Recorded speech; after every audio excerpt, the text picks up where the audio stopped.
What's good, y'all? It's your boy Soldaya, and in this video I'm going to be reacting to the worst deaths caused by pranks. So grab some food, get comfortable, and most importantly, don't forget to subscribe. But without any time waste, let's get right into the video. The Atomic Wedgie. What? What kind of name is that? The video already started off crazy. On December 21st, 2013, a drunken argument in Pottawatomie County, Oklahoma turned into one of the most bizarre deaths ever recorded. Denver St. Clair, a 58-year-old man, had been drinking with his stepson, 33-year-old Brad Lee Davis. The two had a complicated relationship, marked by years of tension and resentment.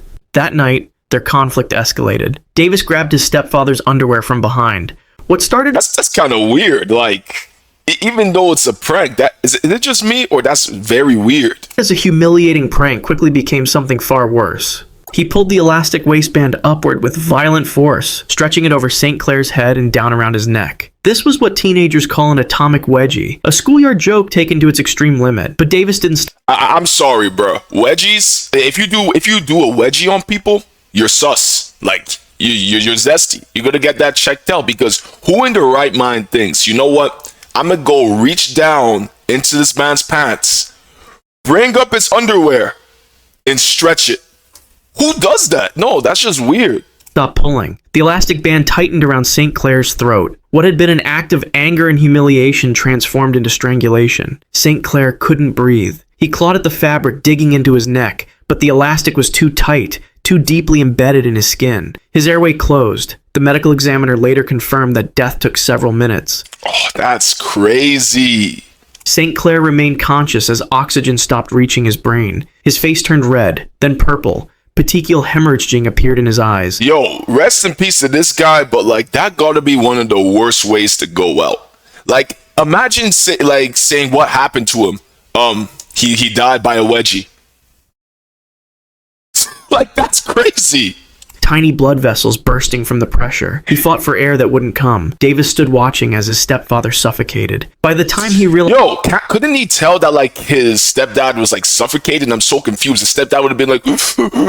You know what I'm saying? Like, that whole thing when you're choking, or, like, when you can't breathe. Like, I'm so confused.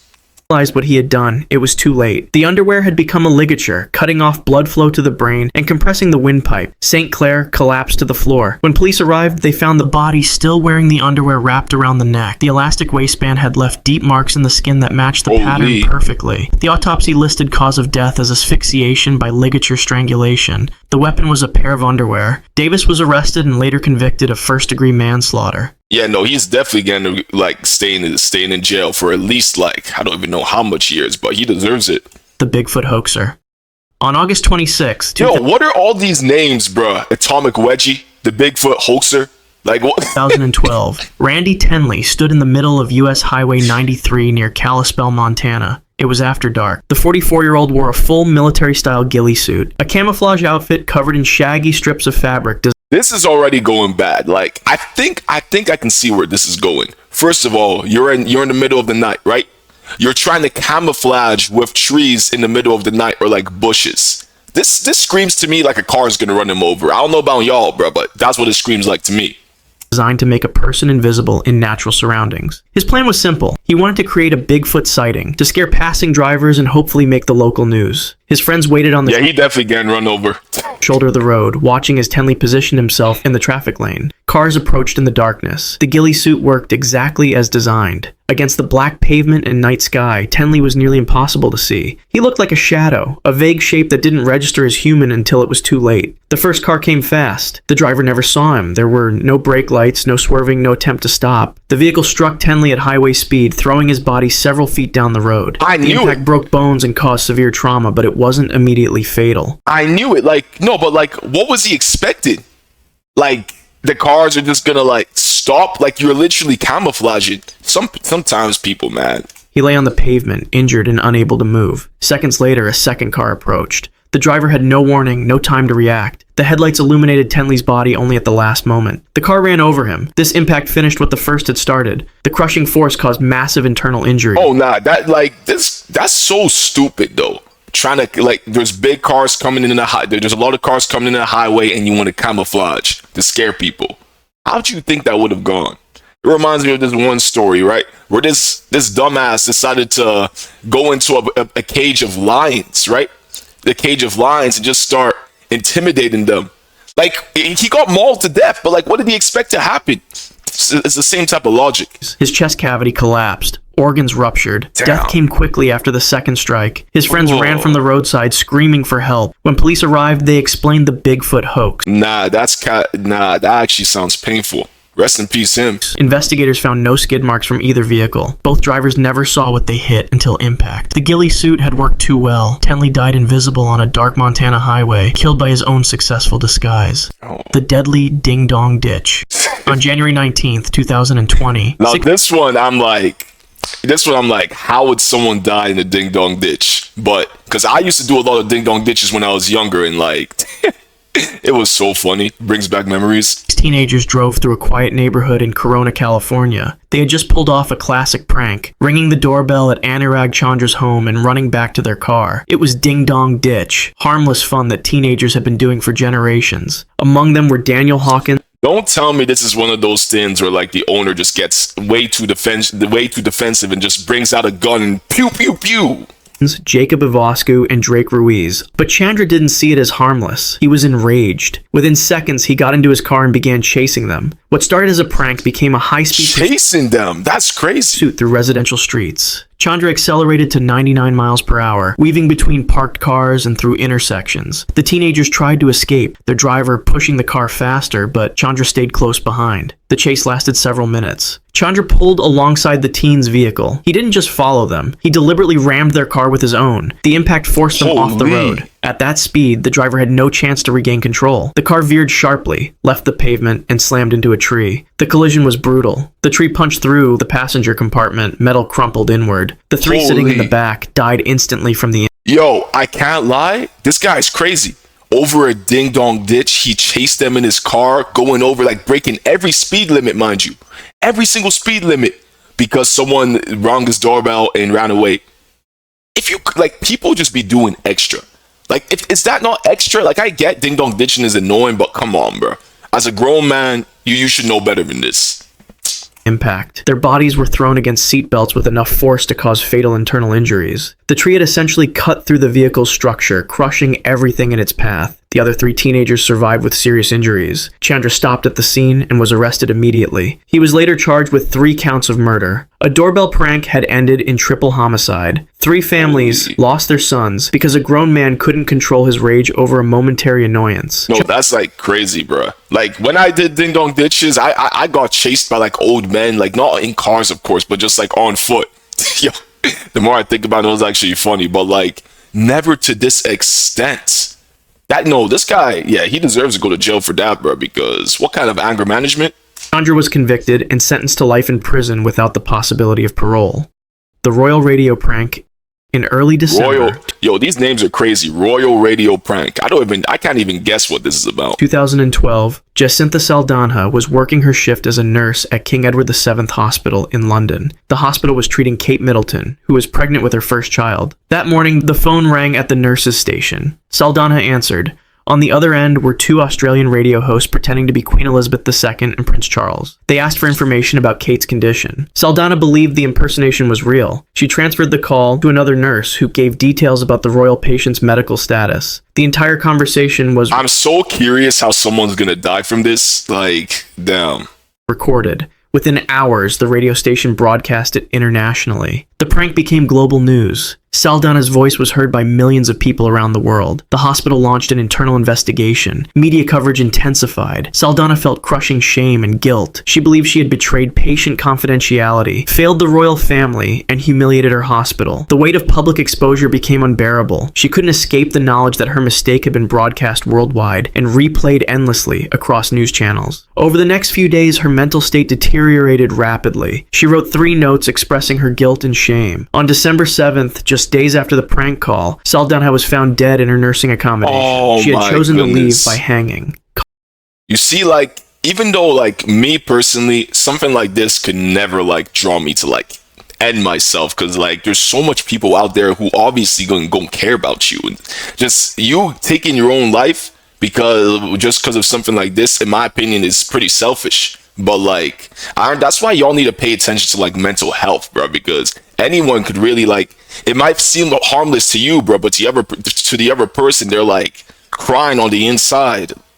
Colleagues discovered her body. The news sparked international outrage. The radio station suspended both hosts indefinitely. Questions arose about whether a prank call could be considered responsible for someone's death. Legal experts debated culpability, but for Saldana's family, the cause was clear. A joke meant for entertainment had created such overwhelming shame that a dedicated nurse saw no way forward except to end her own life. The prank call had lasted minutes. Its consequences were permanent. The dry ice pool.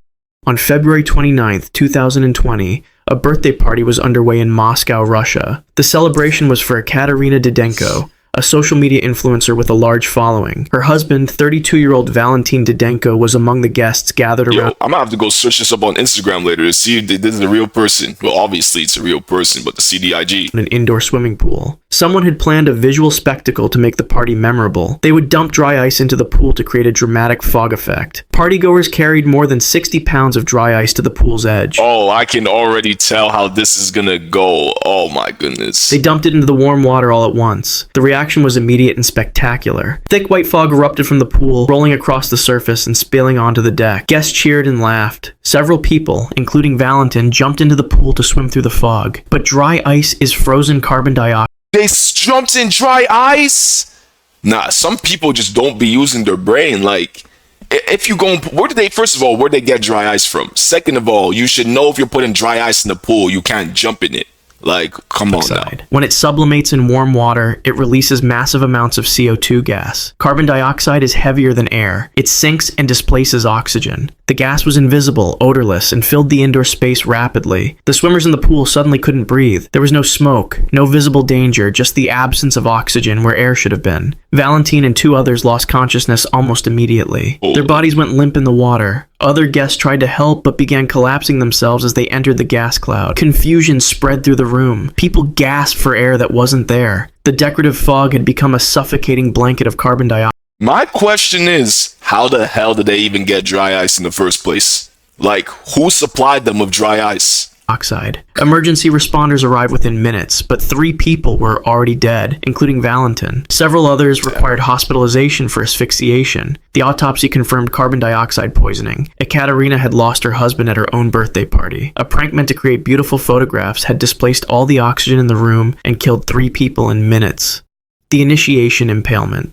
On June 6, 1892, This one sounds painful. Rustin stood on a street in New Haven, Connecticut, surrounded by members of the Delta Kappa Epsilon fraternity at Yale University. The sophomore was undergoing initiation, a ritual that was common and largely unregulated in that era. His fraternity brothers had prepared a test. They tied a blindfold tightly around his eyes. He could see nothing. They instructed him to run at full speed down the city street. What? Other members would watch and laugh. Rustin had no choice but to trust them. He began running, relying only on sound and the feeling of pavement under his feet.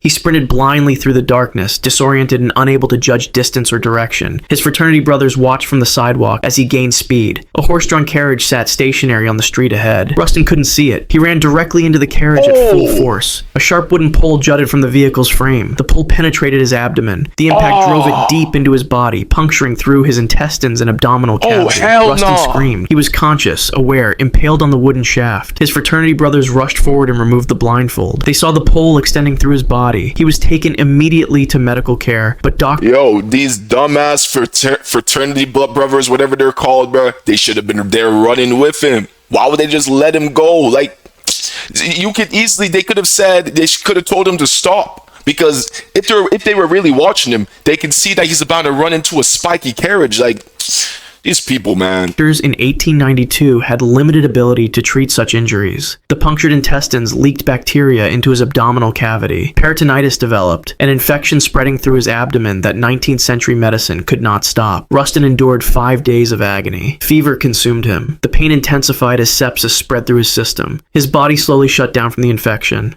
On June 11th, 1892, Wilkins Rustin died. A single moment of blindfolded running had resulted in a slow death by infection, all in the name of fraternity tradition. The Blindfolded Gorge. On October 14th, 1873, Mortimer Legg. Note to self, and note to all of y'all, don't do no blindfolded pranks, because that could end badly. And this video is proof of that. It stood with other pledges near a railroad trestle in Ithaca, New York. He was pledging the Kappa Alpha Society at Cornell University. The fraternity had chosen a location known for its danger, a narrow railroad bridge that crossed high above a deep gorge. It was night. Members of the fraternity prepared their initiation ritual. They tied blindfolds around the eyes of each pledge, including Leggett. Complete darkness. The pledges were led onto the trestle and instructed to walk across. They could feel only the wooden railroad ties beneath their feet and empty space on either This gotta be the dumbest thing I've ever heard, bro. Like, what? side. The bridge was narrow. One wrong step meant to fall into the gorge below. Balance became difficult without vision. Fraternity members stood watching as the blindfolded pledges moved forward slowly, disoriented and terrified. Leggett stepped carefully, trying to find solid ground with each footfall. His sense of direction failed him. He misjudged where the edge was. His foot missed the tie and met only air. His body tipped sideways. He fell over the edge of the trestle. The blindfold remained tied around his eyes as he dropped. He fell through darkness he couldn't see, not knowing what was below or how far he would fall. The descent lasted several seconds. He hit the rocks and water at the bottom of the gorge with massive force. The impact fractured his skull. His bones shattered. Internal organs ruptured from the collision. Death was instant. When they recovered his body from the gorge, the blindfold was still tied securely around his eyes. Mortimer Leggett had died without ever seeing what killed him. Cornell faced scrutiny over the incident, but hazing practices continued despite his death. A trust exercise designed to test. What? It still continued after his... Nah, that's messed up. Courage had become an execution, and a young man fell to his death while his fraternity brothers watched from above. The Vaseline stop sign. On August 17th, 2011, two teenagers in rural Pickaway County, Ohio, decided to pull a prank on passing drivers. They took petroleum jelly and plastic wrap to a stop sign at a quiet intersection. They smeared the jelly thickly across the sign's surface and wrapped it in clear plastic. At night, the sign became completely invisible. Drivers would approach... Yo, this is like so dumb. Like, this is just a call of disaster. Something wrong is definitely gonna go on here. But these teenagers don't be thinking.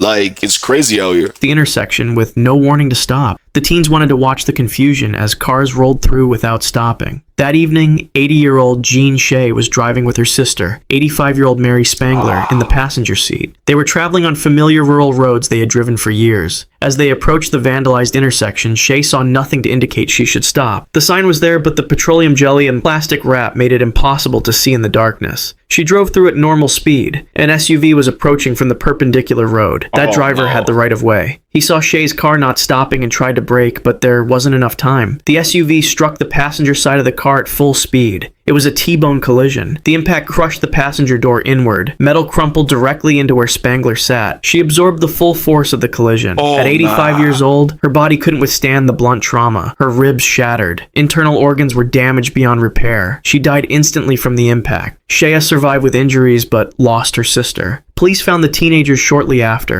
Yo, rest in peace to them, bro. That actually makes me feel bad. No, those teenagers are they just be on some bullshit. Like, what do you expect to happen?